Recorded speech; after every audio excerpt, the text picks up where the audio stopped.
Hi friends, welcomes to Pavi's gallery. இன்றைக்கி நம்ம பார்க்க போகிறது சூப்பர் சிங்கர் சீசன் 10 பக்தி திருவிழா ரவுண்ட் தாங்க. அந்த ரவுண்டில் நம்ம நஸ்ரின் செம சூப்பரான ஒரு பாட்டு தான் பாடியிருக்காரு.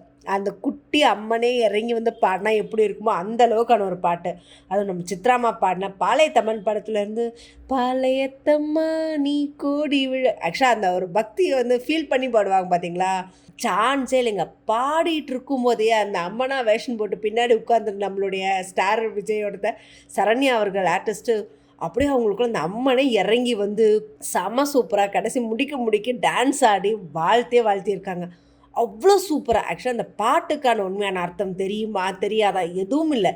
ஆனால் அந்த ஒரு காம்படிஷன் மியூசிக்கை வந்து இந்த மதத்தையும் தாண்டி தான் மியூசிக் அப்படின்றத ஒரு விஷயத்தை இணைச்ச மாதிரி செம சூப்பராக பாடி பர்ஃபார்ம் பண்ணியிருந்தாங்க. அந்த பாட்டு முடிச்சதும் அந்த வேஷம் போட்டிருந்தவங்க சரண்யா வந்துட்டு, கண்ணா உன் பேர் என்ன அப்படின்னு சொல்லிட்டு, உன் பாட்டுக்கு அல்லா மட்டும் இல்லை அம்மனே வந்து மனம் இறங்கி வந்து உனக்கு எல்லா வல்ல செல்வத்தையும் கொடுப்பா அப்படின்னு சொல்லி செம சூப்பராக சொல்லியிருந்தாங்க.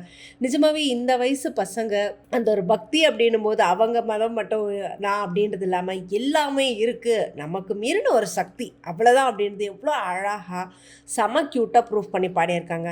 அதை சொல்லி முடிக்கவே நம்மளுடைய ஜட்ஜஸ் லிமான் சார் சொன்னது, ஆக்சுவலாக நாங்கள் 3 ஜட்ஜஸும் வேறு தான் பேக்ரவுண்டு தான், ஆனால் மியூசிக்னு வரும்போது எல்லாரும் சமமாக இருக்கும். ஏன்னா வந்து மியூசிக்கை பொறுத்த வரைக்கும் மதம் எதுவுமே இதில் கிடையாது, அவ்வளோ சூப்பராக பாடியிருக்க, செமையாக இருக்குது அப்படின்னு சொல்லி முடித்தாங்க. நிஜமாகவே அது ஒரு பெரிய விஷயம்தான் சொல்லணும். ஏன்னா நஸ்ரீன்குள்ளே இவ்வளோ ஒரு பவர், இவ்வளோ ஒரு எனர்ஜி, இவ்வளோ சூப்பராக பாடுவாங்கன்னு எதிர்பார்க்கவே இல்லை. இது எல்லாத்தையும் தாண்டி லக்ஷ்மண் ஸ்ருதி வைஃப் அவங்க மாலத்தி இருந்தாங்க. அவங்க சொன்னது, ஆக்சுவலாக இந்த சாங் வந்து நீ பாடும்போது அவ்வளோ சூப்பராக இருந்த ஒரு சின்ன அம்மனை இறங்கி வந்து பாடின மாதிரி. இன்ஃபேக்ட் போன சீசனில் குட்டி குட்டி பசங்கள்லாம் நிறைய பேர் வாங்க. அதில் அக்ஷா வந்து எங்கள் கூட வந்து கச்சேரிக்கெல்லாம் வந்தால் செம ஆறாத செம சூப்பராக பாடுவா. அதே மாதிரி இதுக்கு மேலே வர கச்சேரிக்கு நீ எங்கள் கூட பாட வரையான்னு கேட்டதுக்கு நஸ்ரீன் ஒரு நிமிஷம் யோசிக்காமல், ஓ வரேனே, ரெடியா பாடுவே எங்கள் கூட சேர்ந்தேன்னு, ஸோ பாடுவேன்னு. அதாவது வந்து அவங்களுக்கு அந்த ஒரு சங்கீதத்தை எந்த அளவுக்கு அவங்க விரும்புகிறாங்க அப்படின்றதுக்கு இது ஒரு நல்ல உதாரணம் தாங்க.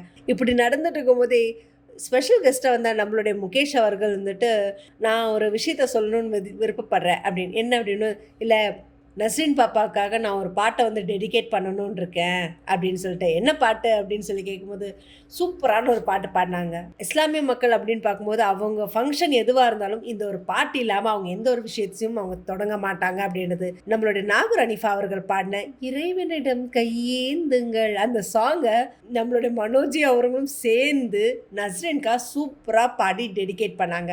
நிஜமாவே அவ்வளோ ஒரு அழகாக இருந்தது இதை பார்க்குறதுக்கும் சரி கேட்குறதுக்கும். இதையும் தாண்டி கடைசியில் நம்மளுடைய சரண்யா அவர்கள் அந்த நஸ்ரீனுக்கு மாலை போட்டு கோல்ட் வின்னருக்கான கோல்ட் காயினும் கொடுத்தது மட்டும் இல்லாமல் நம்மளுடைய இமான் அவர்கள் ஒரு ஸ்பெஷலாக ஒரு க்யூட்டான ஒரு கிஃப்ட்டையும் ப்ரெசென்ட் பண்ணியிருந்தாங்க. ஸோ நஸ்ரீனுக்குள்ளே இப்படி ஒரு எனர்ஜெட்டிக் பவர்ஃபுல் பர்ஃபார்மன்ஸ் அப்படின்னும் போது அல்டிமேட் தான். ஸோ எதிர்பார்ப்பு நிறைய இருக்குது. ஸோ நஸ்ரீன் அடுத்தடுத்த ரவுண்டில் என்னென்ன மாதிரி ஒரு பர்ஃபார்மன்ஸோடு என்ட்ரி கொடுக்க போகிறாங்க அப்படின்றத வெயிட் பண்ணுவோம். ஸோ இதை பற்றின கமெண்ட்டை கமெண்ட் பாக்ஸில் கொடுங்க. இந்த மாதிரி இன்ட்ரெஸ்டிங்கான அப்டேட்ஸ்க்கு என்னோட சேனலை சப்ஸ்கிரைப் பண்ணிக்கோங்க. பக்கத்தில் இருக்க பெல் ஐக்கானும் கிளிக் பண்ணிக்கோங்க, நோட்டிஃபிகேஷன் மிஸ் பண்ணாமல் இருக்கிறதுக்கு.